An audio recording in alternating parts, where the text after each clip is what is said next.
Hey guys, how you doing tonight? Kenny B here, Citizen Suburbs. Welcome aboard. Another quick video for you, and great relaxing jazz for a Monday, the 3rd of April 2023. Hope you guys are all doing well out there in Worcester and beyond. Baseball, of course, opened last week. Major League, Minor League, Woo Sox took 2 out of 3 from the Syracuse Mets, and the Red Sox took 2 out of 3 miraculously from the Baltimore Orioles. It's a long campaign, you guys, with baseball, so enjoy it, and just enjoy it. You know, over the last 10 years in Worcester, 25,000 people have moved to Worcester, and which is really causing quite a housing crisis that's happening from Boston throughout the whole state. And, you know, over the 10 years, though, that the 25,000 people, Worcester's up to 2,006 people right now in population. Over the last 10 years, Worcester has only built about 10,000 housing units over the same time period, you know. So during that, the rent, you know, is going higher as demand exceeds. So demand, supply and demand, and that's why rents are going up.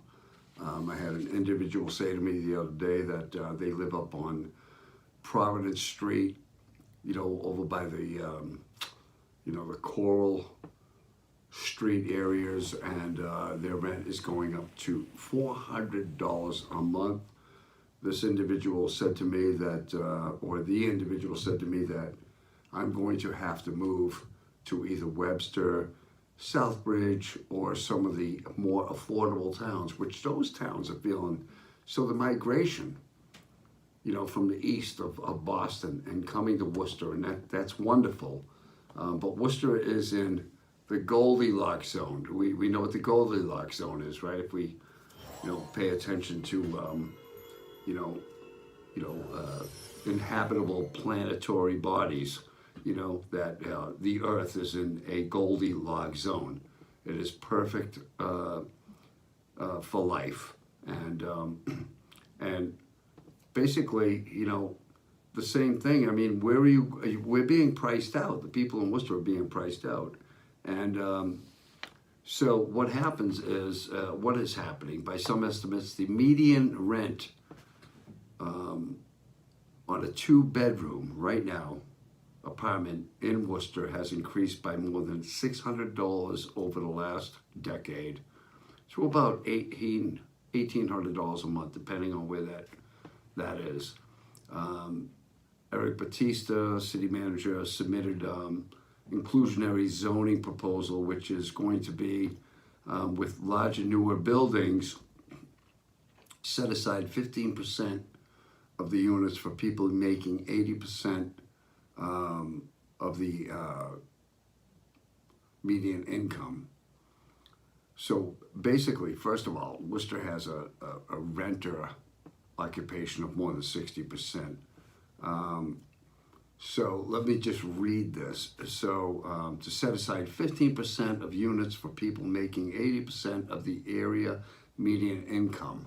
Area median income, $88,400 for a family of 4, or 10% people making 60%, which would be $66,300 for the same sized family. Those requirements are in line with other inclusionary zoning policies in Massachusetts, and Boston requires 13%.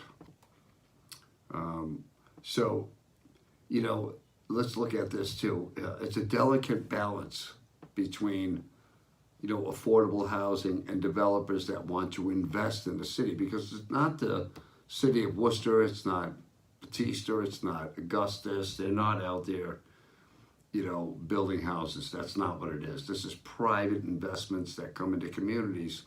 They kind of swoop down too. And say, hey, how can I get a return on my investment if I'm going to develop property?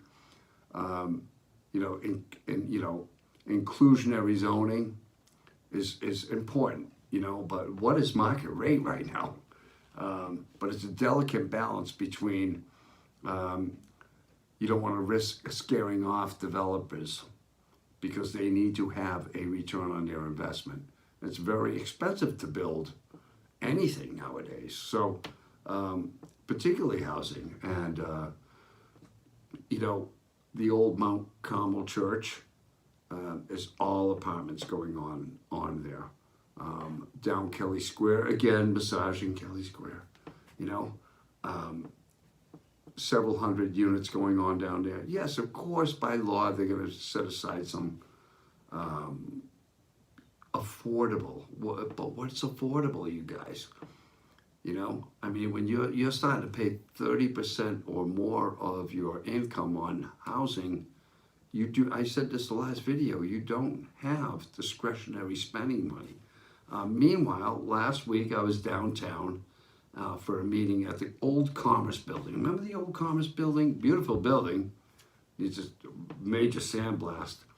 The only tenant in the Commerce Building is Mass Hires, who that is scheduled to move down by the Hanover Theater across the street, and they're deeming that all housing.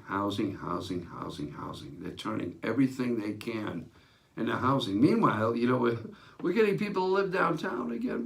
There's no core. You know, I listen to as far as there's no retail structure. There's no. It's the building is so intentional downtown. Let's bring people down, right? Then we'll do A, then we'll do B, and then we'll do C. You know, and even the early Canal District, I mean, that was an organic movement.